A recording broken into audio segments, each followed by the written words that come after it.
Conflict, what it is and where it's from. Unfortunately, it doesn't disappear that easily. But we can manage conflict. To learn how, let's define what it is, then see where it comes from. What do you think of when you hear the word conflict? An argument? Shouting and threats? Conflicting interests? A physical fight? Conflict can be noisy or painfully silent. Conflict is even packaged as entertainment. But conflict can become seriously disruptive. What is conflict? What do these different behaviors have in common? Conflict is a striking together or a moving apart of two or more needs or values that are incompatible. They want the same space, like two cars trying to get into one parking place. Even if they are compatible, if they are believed to be incompatible, great conflict can result. If we reject truth, or if we ignore truth, it is as disruptive as if we believe a lie. Conflict is the perception of incompatibility, whether the incompatibility is real or not. Conflict is disruptive if it causes a striking together or moving apart of individuals or groups. Conflict is normal and unavoidable. You just can't escape it. Conflict is unnecessary, but we all get some. Conflict is disruptive to relationships. Yet conflict is potentially useful. Have you had the experience of having a conflict with a friend or family member, maybe giving each other the silent treatment for a while, and then mending things up, and after you did, you were bonded tighter than before? You appreciated and respected each other more. It's a hard way to make things better, but it can be done. Conflict management is a realistic goal. Freedom from all conflict? Not a realistic goal. Let's see where conflict comes from. Each conflict has an issue and a cause, sometimes even many issues and many causes. A conflict issue is the subject that divides the parties. It is the what. A conflict cause is the reason the issue is so important to the parties. It is the why. Conflict management begins by identifying the issues and causes. Let's list common issues found in organizations. Too much work. Old equipment. Defective equipment. Pay. Parking. Demeaning demands. The coffee. The boss's outfit on casual Friday. The vending machines. The smoker's lounge. Strange coworkers. And on and on and on. There are a gazillion issues because anything can be an issue. We know that some issues are important, but many issues that people and organizations get in conflict over are not important. Those were issues in organizations. Now let's list some conflict issues often found in marriages. Money. Children. Parents. How did I get stuck with those two? Siblings. How did I get stuck with that for a brother? How did I get stuck doing dishes? Who carries the trash? Who does the laundry? Who holds the clicker? The spouse's hobbies. How to squeeze the toothpaste. Style of eating. The color of the car. Sex. Again, the list could go on and on and on, because anything can be an issue. Anything. Yet, some issues are important. And many are not. Most are not. Issues are the symptom of a problem's cause. Sorting out the issues and the causes is essential because fixing an issue won't fix its cause. So, we must find the cause. There are 3 places to look. We'll look 3 places: within a person, within the organization, and the distance between people, called canyons. Causes arise from within a person. The reason is because humans have a natural inclination toward conflict. Christianity recognizes the flaws of the human spirit. The Apostle Paul was referring to all of us when he described us as children of wrath. Humans are born with a tendency to get contentious pretty quickly and over very little. Causes arise from within the organization. How could that not happen? Because organizations are made up of people, and people have this natural inclination toward conflict. And causes arise from distance between persons or groups. Because people are each unique, tend to cherish and protect their uniqueness, and have a natural inclination toward conflict. There may be a gap between the goals, styles, or values of two persons. We'll call this gap a canyon. A canyon may exist between a person's goals, style, or values, and the goals, style, values, or needs of the organization. There are many possible causes in each of these places. Let's look at each source of causes of conflict in organizations. First, we'll look within the person. We'll look quickly at several causes that may originate within the person.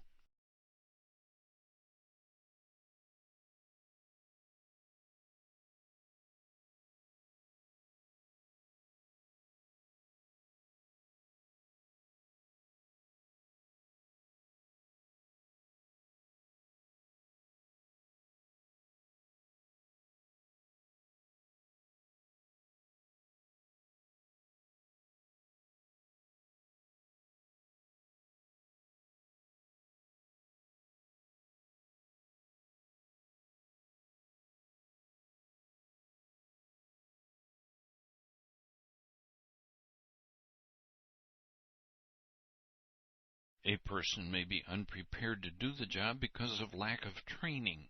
It may be a problem of attitude or lack of proper equipment. Well, I'll just have to do the best I can with what I've got.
Now let's look at causes of marital conflict that originate in a person. Humans are inclined toward conflict. Christians usually refer to this human characteristic as original sin or depravity. Here too, of course, the presence of emotional dysfunction increases the likelihood of conflict. Without commitment, a marriage does not last. Oh, how I tried to make it work! I repeat, without commitment, a marriage does not last. One of the extreme consequences of lack of commitment is adultery, either physical, emotional, or mental. Because emotional indiscretion may be just as damaging as physical adultery, the Bible describes it as sinful. Lack of readiness, addiction, medical conditions, overreaching, trying the impossible. Here I come. I'll save you. We might want to be a superhero, but maybe we don't have what it takes to do what we'd like to do. Now let's look at conditions of organizational life that increase conflict. Downsizing. Jobs are lost, and then more jobs disappear, and it makes people tense, competitive, and some of them get combative. Learning new procedures can be frustrating. When there is not enough for everyone, people struggle to get what they think is their fair share. Rigid regulations imposed by outside agencies. Capable people don't like losing their freedom to be creative. Unreasonable requirements.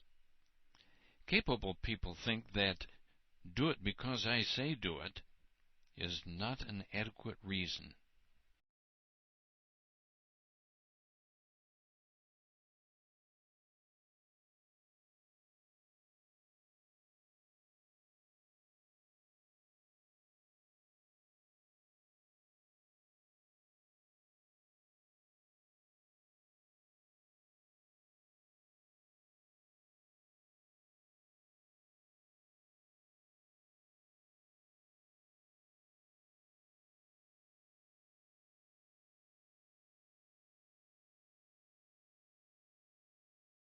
The leader of an organization must have power, but this power is to be used to the benefit of the organization, not for personal gratification. Of all of the forms of inconsistency, favoritism might create the most conflict. When the donkey becomes king, you know that something crooked is going on behind the scenes. Sure, rank has its privileges, but flaunting differences and allowing unjustifiable differences creates conflict. Have you had experience with this? It's back and forth. No. Yes. No.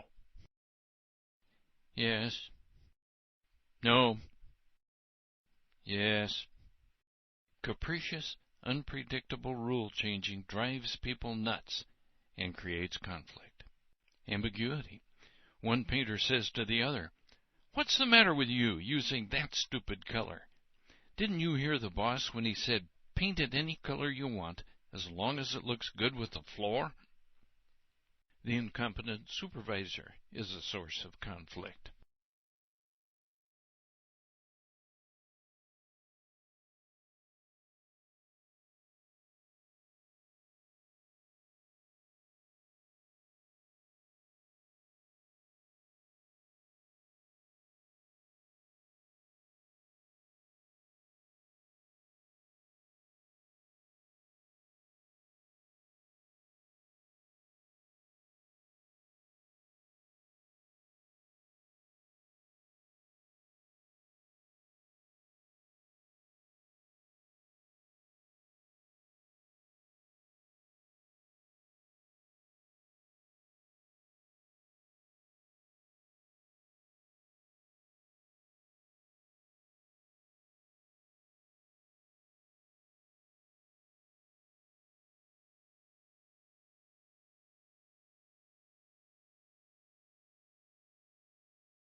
All forms of injustice, and there are many forms, create conflict. The world is a hard place to live. Bad stuff gets dropped into our lap. Stress leaves people emotionally exhausted and vulnerable to conflict. I think we all know what stress feels like. You can't push it away. It just builds up, Stress accumulates. Stress builds gradually, like pressure in a balloon.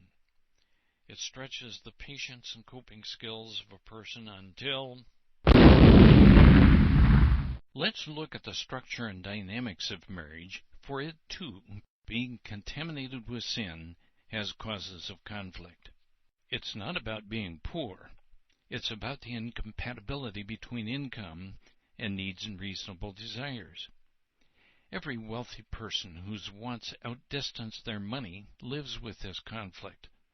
Not that I feel sorry for them. It's a conflict of their own making. Kids, great source of joy, great source of conflict. In-laws, the area where you live can be a source of conflict. Just getting around can be a hassle. Noise is not relaxing. The neighborhood. What do you see when you look ahead? Answers or mystery?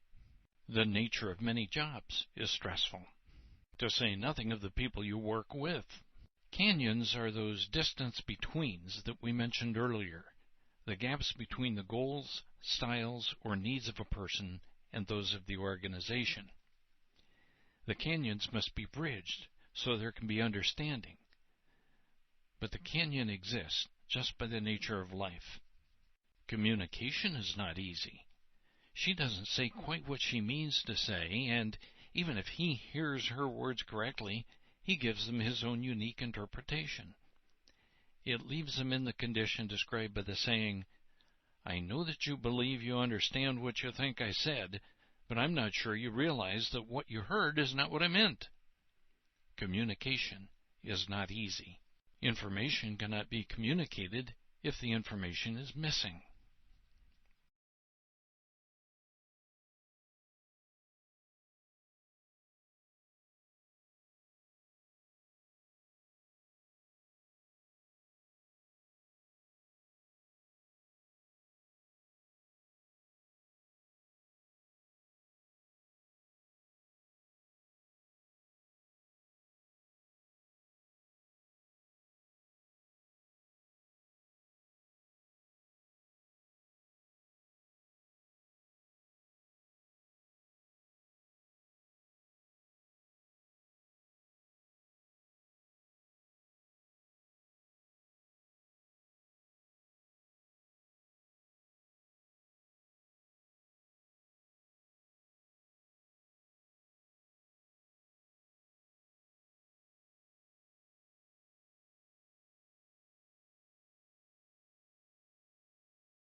Not everyone is a leader.